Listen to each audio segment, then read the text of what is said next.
வாழ்க அன்புடன் வளர்க நன்றி உணர்வுடன் மணிவண்ணன் பிரபஞ்ச சக்தி. இந்த சேனலை இப்போ தான் முதல் தடவையாக பார்க்குறீங்க அப்படின்னா நம்மளுடைய சேனலை சப்ஸ்கிரைப் பண்ணிக்கோங்க. அப்படியே பெல் ஐக்கான ஆல்னு கிளிக் பண்ணிக்கோங்க. இன்றைக்கி பார்த்தீங்க அப்படின்னா நம்ம இந்த வீடியோவில் ஜேர்னி ஆஃப் சோல்ஸ் ஆன்மாக்களுடைய பயணம் அப்படிங்கிற இந்த புத்தகத்தினுடைய கருத்தாக்கம், அதனுடைய கருவை நம்ம பார்த்துட்ருக்குறோம்.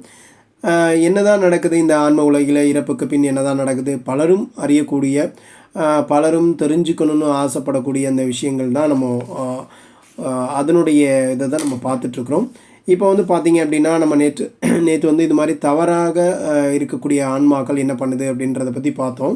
ஸோ இன்றைக்கி அவர் என்ன பண்ணுறாரு அப்படின்னு கேட்டிங்கன்னா, ஒரு வாசகர்கிட்ட அவர் அது மாதிரி கேட்குறாரு. வாசகர்னால் அவருக்கு வாடிக்கையாளர், அதாவது அந்த டாக்டருக்கு வரக்கூடிய ஒருத்தரை அவர் அந்த அறித்துயில் நிலைக்கு கொண்டு போகும்போது என்ன கேட்குறாரு அப்படின்னா, மற்றவங்களை சேதப்படுத்தக்கூடிய குறைகளுடன் இருக்கக்கூடிய மனிதர்கள் தங்கள் தொடர்புக்கு அந்த மாதிரி யாரை செய்கிறாங்களோ அதுக்கு ஆன்மாக்கள் பொறுப்பு ஏற்பாங்களா அப்படின்னா, அதுக்கு அந்த நபர் என்ன சொல்கிறாரு, ஆமாம் உண்மையிலேயே பொறுப்பு ஏற்கக்கூடிய காட்டுமிராண்டித்தனமாக மற்றவர்களுக்கு தவறு செய்யக்கூடிய அந்த ஆன்மாக்களை பற்றி எனக்கு தெரியும் அப்படின்னு இவர் சொல்கிறார்.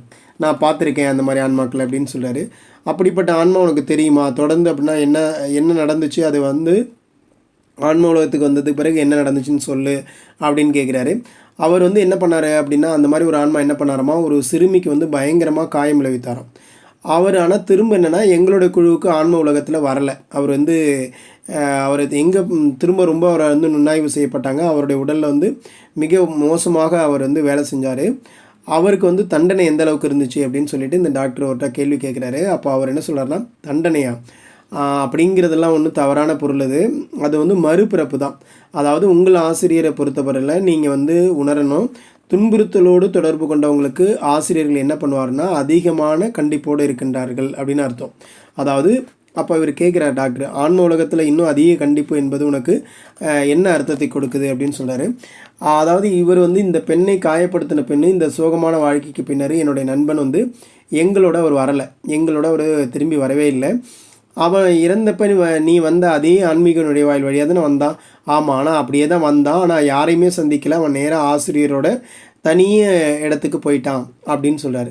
பிறகு என்ன நடந்தது அவருக்கு அப்படின்னு இவர் கேட்குறப்ப, அவன் சிறிது காலத்துக்கு பிறகு என்ன ஆனான் அப்படின்னு கேட்டிங்கன்னா, நீண்ட காலம் அல்ல, கொஞ்ச நாள்லேயே அவன் பூமிக்கு ஒரு பெண்மணியாக திரும்ப வந்தான். இப்போ அதே ஆன்மா என்னாச்சு தான், எந்த பெண்ணுக்கு அவன் ரொம்ப கெடுதல் பண்ணிச்சோ அந்த ஆன்மா திரும்ப எங்கள் கூட்டத்துக்கு வரல. அதை தனியாக அந்த ஆசிரியர் அழைச்சிட்டு போயிட்டு திரும்ப அந்த ஆன்மா கேட்டுக்கிட்டு என்னன்னா, என்னை திரும்ப அதே மாதிரி ஒரு பெண்மணியாக பூமிக்கு வந்தான். அப்போ உடல் ரீதியாக இது மாதிரி கொடுதல் செய்தவங்களாம் வேண்டுமென்றே செய்யப்பட்ட தேர்ந்தெடுப்பு என்னுடைய நண்பனுக்கு அதை அனுபவிக்க தேவையாக இருந்துச்சு. அப்போ இந்த ஆன்மா பெண்ணை காயப்படுத்தினதுக்காக முந்தைய குடியிருந்த உடலின் மூளையை குற்றம் சாட்டியதற்காக நீ நினைக்கிறியா அப்படின்னு கேட்டால், இல்லை, அவன் செஞ்சதை அவன் திரும்பவும் தனக்குள்ளே எடுத்துக்கிட்டான். மனித குறைகளை அவன் வெற்றி கொள்றதுக்கு தன்னுடைய சாமர்த்திய குறையை அவன் குற்றம் சாட்டினான். இனி இதை புரிந்து கொள்றதுக்காக பெண்ணுக்கு தான் செய்த தீங்கை சரியாக கணிப்பதற்காக அந்த அடுத்த வாழ்க்கையில் அவன் தவறான வழியில் பயன்படுத்தப்பட்ட ஒரு பெண்மணியாக தான் வரணும் அப்படின்னு அவன் கேட்டுக்கிட்டான். அப்போ உன்னுடைய நண்பன் உணரும் திறன் பெறாமல் தொடர்ந்து தவறான காரியங்களை செய்த மனிதர்களோட தொடர்பு கொண்டிருந்ததுனால ஆன்ம உலகில் யாராவது அவர் ஆன்மாவால் அழிக்கப்படலாமா அப்படின்னு கேட்டதுக்கு, ஆற்றலையெல்லாம் அழிக்க முடியாது, அது மீண்டும் மறுபடி வேலை செய்ய தான் வைக்க முடியும்.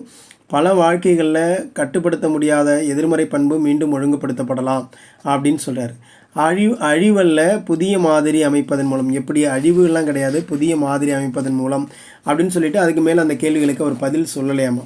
அப்போ இதுலேருந்து என்ன தெரியுது அப்படின்னு கேட்டிங்கன்னா, அதாவது ஆன்மாக்களை பற்றி சிறிதளவு தெரிஞ்ச மற்ற நபர்களுக்கு இந்த தகவல்கள் குறைந்த அளவு தான் மற்றவங்களுக்கு தெரிஞ்சிருக்கான். இது மாதிரி தவறுகள் செய்கிற ஆன்மாக்களை பற்றி மற்றவங்களுக்கு குறைந்த அளவு தான் தெரியுது. அப்படின்னா என்ன அர்த்தம், எல்லாரும் இருக்கிற இடத்துக்கு இந்த ஆன்மாக்கள் போகிறதில்ல அப்படின்னு அர்த்தம்.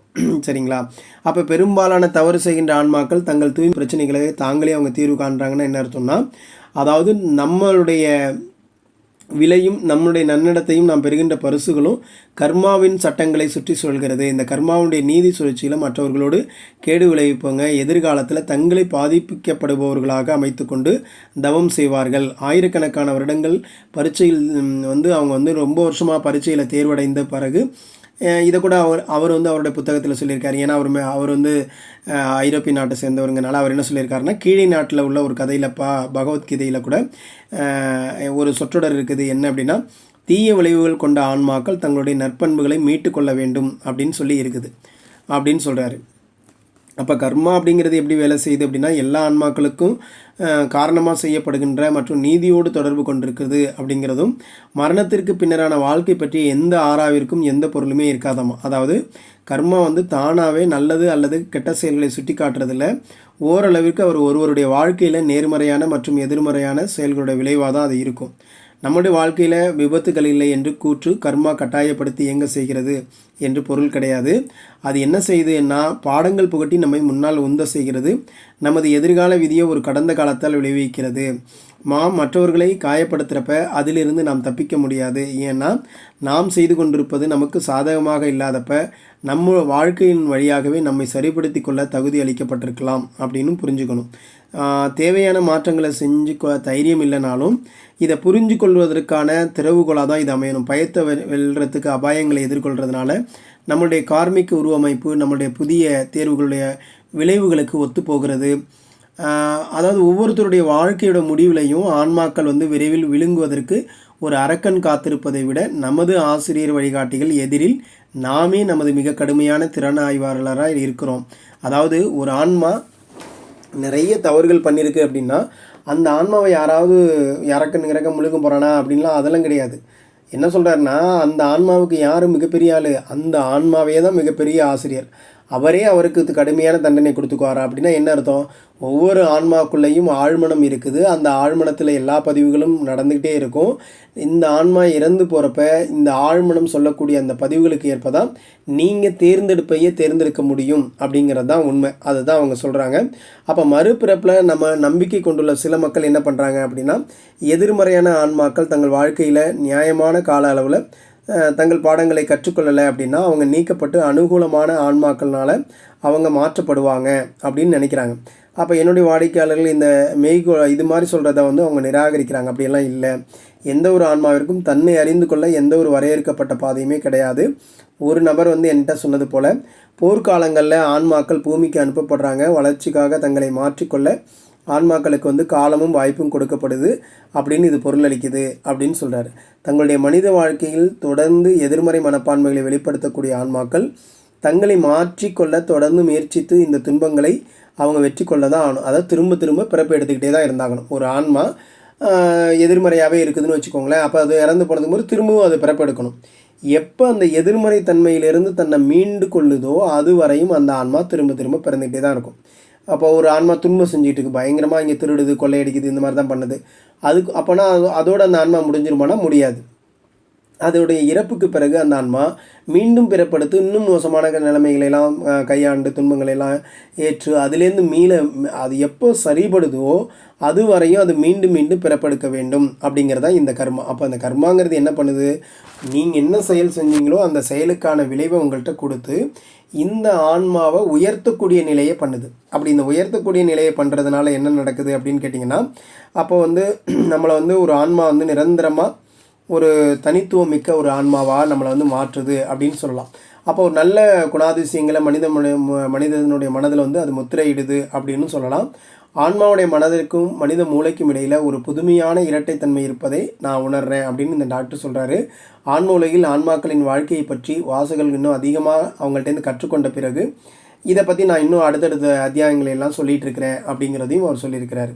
அப்போ இந்த ஆன்மாக்கள் என்ன பண்ணுறாங்க அப்படின்னு பார்த்தீங்கன்னா, அவங்க வந்து இறந்ததுக்கு பிறகு ஒவ்வொரு ஆன்மாக்களும் இங்கே என்னென்னலாம் தவறுகள் செய்கிறாங்களோ அந்த தவறுகளுக்கான தண்டனைகளை தனக்கு தாங்களே கொடுத்துக்கிறாங்க. அதே மாதிரியான தன்மையை அடைந்து அந்த துன்பங்களெல்லாம் அவங்க அடையிறதுக்கு தயாராக இருக்கிறாங்க அங்கே போனோன்னே. ஏன் அப்படின்னா, இங்கே வந்தால் அது எல்லாம் மறந்துடும், நான் செய்கிறதெல்லாம் நியாயம் அது இதுன்னு சொல்லிட்டு இருப்பாங்க. ஆனால் அங்கே போனதுக்கு பிறகு தான் நம்ம செஞ்சது எது நியாயம் எது தப்பு எல்லாமே தெரியும். அப்போ திரும்ப நம்ம தண்டனையை ஏற்றுக்கிட்டு நம்ம திரும்ப வந்து பிறக்கிறோம். அப்போ திரும்ப இங்கே வந்தோடனே நீங்கள் மறந்துடாமல் அந்த நல்ல வழியில் பயணிச்சிங்க அப்படின்னா உங்களுடைய ஆன்மா முன்னேறுங்க. இல்லைன்னா மறந்துட்டிங்கன்னா அப்போ திரும்ப திரும்ப திரும்ப திரும்ப பிறவி எடுத்துக்கிட்டே இருப்பீங்க. அதனால தான் ஒவ்வொரு ஆன்மாக்களும் 30,000 40,000 பிறவிகள் திரும்ப திரும்ப எடுத்துகிட்ருக்குறாங்க அப்படிங்கிறத நம்ம என்னுடைய இதே பிளேலிஸ்ட்டில் போங்க, ஆன்ம உலகின் விதிகள் அப்படின்னு இருக்கும். அந்த ஆன்ம உலகின் விதிகளை வந்து முழுசாக கேட்டிங்க அப்படின்னா இது உங்களுக்கு கொஞ்சம் நல்லா புரியும். ஏன்னா இது வந்து ஒரு வாசகர்கள்ட்டேருந்து கேட்டு அந்த கதையாக ஒரு அறிதுயில் நிகழ்வில் சொல்கிறாரு. அது வந்து அந்த ஆன்ம உலகின் விதிகள் அப்படிங்கிறது 2 நபர்கள் இறந்து போனப்போ அவங்களே தானே எழுதுதல் முறையின் மூலமாக அவங்க தாய் தந்தையர் மூலயமா அவங்களுடைய கதையை சொன்னதுனால அது உங்களுக்கு அதை முழுசாக கேட்டுட்டிங்க அப்படின்னா இதில் சொல்லக்கூடிய விஷயங்கள் உங்களுக்கு புரியும். ஏன்னா நம்ம அதையும் இதையும் நான் ஒப்பிட்டு பார்க்குறேன். என்ன அப்படின்னா இவர் என்ன சொல்கிறாரு, ஆன்மாக்கள் வந்து அங்கே சொல்லியிருப்பாங்க இல்லையா, ஆன்மாக்கள் உள்ளே போகலாமா வேண்டாமா அந்த முழு சேர்ந்திருப்பு அப்பையும் இருக்குது. இங்கேயும் அதான் சொல்கிறாரு. அதுமாரி வேறு வேறு தலங்கள் இருக்குது அப்படின்னு அவங்க சொல்லியிருக்காங்க. இங்கே அது வந்து உண்மையாக இருக்குது பாருங்களேன். சில நண்பர்கள் என்ன சொல்கிறாங்கன்னா, எங்களுடைய நண்பர்கள் எங்களுக்கு வரலை, அப்போ அவங்க எங்கே போனாங்கன்னு தெரியலை அப்படின்றாங்க. அப்போனா என்ன அர்த்தம், அவங்களுடைய தளத்துக்கு அவங்க போகலை, அப்போ அவங்க ஏதோ மோசமான தளத்துக்கு போயிட்டாங்க அப்படின்னு அர்த்தம். அப்போ திரும்ப அவங்க என்ன பண்ணுறாங்க, திரும்ப அவங்க பிறப்பெடுக்கிறாங்க. எதுக்காக பிறப்பெடுக்கிறாங்க அப்படின்னு கேட்டிங்கன்னா தன்னை உயர்த்திக்கணும் அப்படிங்கிறதுக்காக அதே மாதிரியான பிறப்பை எடுக்கிறாங்க அப்படிங்கிறது நம்ம புரிஞ்சிக்க முடியும். அப்போது இந்த கதைகள் வந்து பார்த்திங்க அப்படின்னா ஒன்றோடு ஒன்று சரியாக தொடர்பு படுத்தப்படுகிறது. அப்போ இது வந்து நாம் எவ்வளவுக்கு எவ்வளவு இது மாதிரியான விஷயங்கள் இருக்குது அப்படிங்கிறத நம்மளால் நம்ப முடியுதுங்க. எது எப்படி இருந்தாலும் பரவாயில்ல, ஆனால் நம்மளுடைய வாழ்க்கையில் நீங்கள் நல்லது பின்பற்றணும்னு முடிவெடுங்க. தர்ம சிந்தனைகள் தர்ம காரியங்களையும் எல்லா உயிர்களிடத்திலும் அன்பு செலுத்துறதும் தர்மத்தின் அடிப்படையை நம்ம பின்பற்றுறதும் அப்படின்னு இருந்தீங்க அப்படின்னாலே உங்களுடைய வாழ்க்கையில் நல்ல விஷயங்கள் தான் நடக்க போகுது. இது நல்லது தானே நம்ம பின்பற்ற போகிறோம், அப்போ பின்பற்றலாமே அப்படின்ற ஒரு எண்ணத்தோட இந்த வீடியோவை நம்ம விரைவு பண்ணலாம். ஸோ நிறைவு செய்வோம். அடுத்த வீடியோவில் மறுபயிற்சி அப்படிங்கிற தலைப்பில் இவர் என்ன சொல்லியிருக்காரு அப்படிங்கிறத நம்ம பார்க்கலாங்க. ஸோ காத்திருங்கள், தொடர்ந்து இணைப்பில் இருங்கள். நன்றி, உங்கள் மணிவண்ணன்.